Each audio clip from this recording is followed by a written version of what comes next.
پاکستان کے علاوہ بھی یہ ممالک ہیں جنہوں نے قادیانی کو غیر مسلم قرار دیا؟ میں درخواست کرتا ہوں کہ پاکستان سے بہت پہلے شام نے فیصلہ کیا،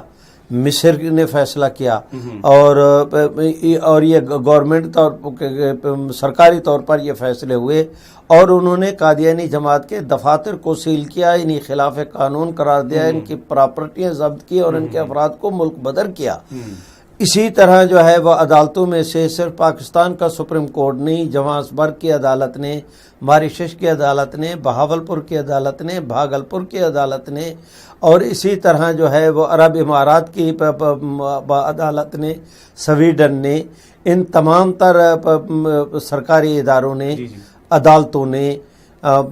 سرکاری طور پر جہاں پر انڈونیشیا میں جہاں پر جو ضرورت پڑی تو ان تمام تر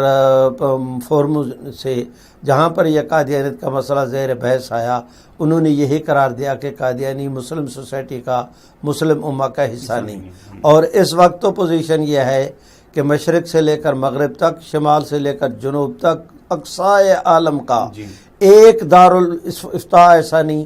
ایک مسجد ایسی نہیں، ایک ممبر ایسا نہیں جو قادیانیوں کے کفر پر جو ہے وہ اپنا متفق نہ ہو۔ اب تو اللہ کا فضل ہے کہ